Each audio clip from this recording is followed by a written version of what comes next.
I'm going to talk about the cons of a functional analysis. First, here is an outline of what I'm going to talk about. During a functional analysis, behaviors may be temporarily strengthened or increased. They may seem counterintuitive to people who do not understand the procedures. Dangerous behaviors. Behavior may not be conducive to a functional analysis, might not give an accurate picture of natural setting and the time, effort, and training involved in a functional analysis.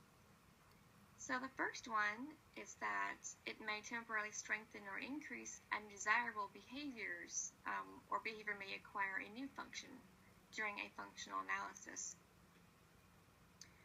While the client is in these test conditions, their behaviors are reinforced based on what it is that is maintaining the behavior.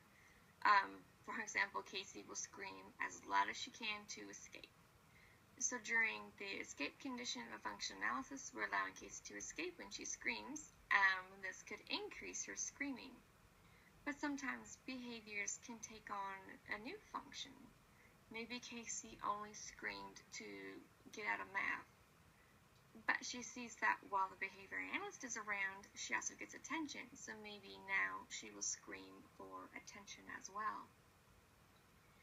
The second thing is that it may seem counterintuitive to people who do not understand the procedures. Even though the conditions in which we are setting up really do occur naturally, attention really does happen, so does demand and escape. But it can be hard for some people to understand this. They may not understand that we are looking for certain reinforcers, which would show up while conducting a functional analysis. It might also be that caregivers feel very strongly about what it is that is reinforcing the behavior.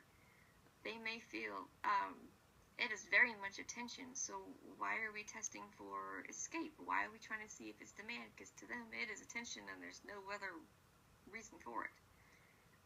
That could be right, but also they might not be, and we want to make sure that we know the function. If we have the wrong function, then our treatment is not going to be very effective. The next thing is dangerous behaviors. Some behaviors are difficult to assess, such as the case of self-injurious behaviors. It might be that caregivers intervene during conditions in order to protect the client from getting hurt. It might be that behavior is so serious or dangerous that it cannot be allowed to happen. Going along with that is the next point, that behaviors may not be conducive to a functional analysis. These behaviors occur so infrequently that may be either waiting a long time to observe a behavior in a setting condition, or it might not even be the true function of the behavior when it does occur. The behavior might be really serious, but if it occurs only a couple times a month, it is hard to conduct a reliable and accurate functional analysis. The next con is the contrived settings may not give an accurate picture of the natural setting. Because we are setting up the conditions for the behavior to occur, they might not be realistic representations of the behavior. The behavior might not occur naturally as it does in a condition.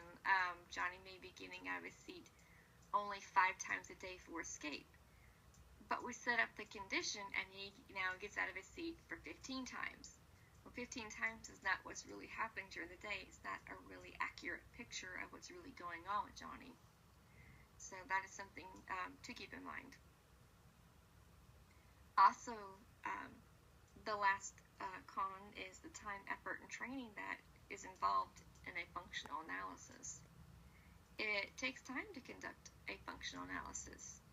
There might be limited time with the client, either their schedule or maybe it's a educational classroom setting. You might only have access to the client for a short amount of time, or maybe there are a long time in between visits. So behaviors can change and go away while new behaviors are occurring during these lapses in which the time the client is available to you. So conducting a functional analysis takes a long time to complete in its own right. Each condition and interpreting the results to get to the caregivers could be lengthy.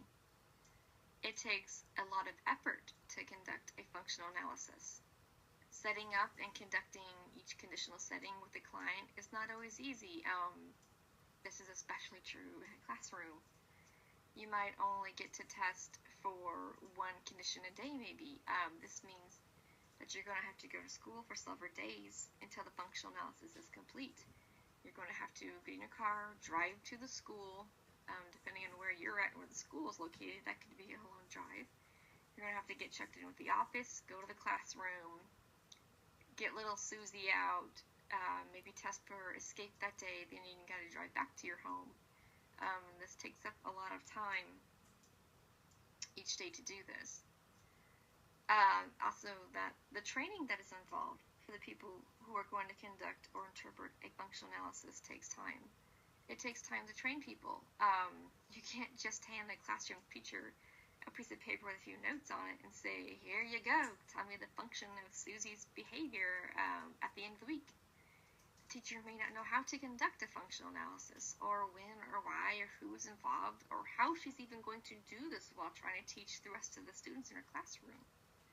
Individuals need to be trained to know what to do so we can make the most efficient use of time possible, especially when there is limited time with a client. So these are the things to consider when conducting a functional analysis. There are several advantages, but there are also some disadvantages as well to keep in mind. So there you go, and thank you very much.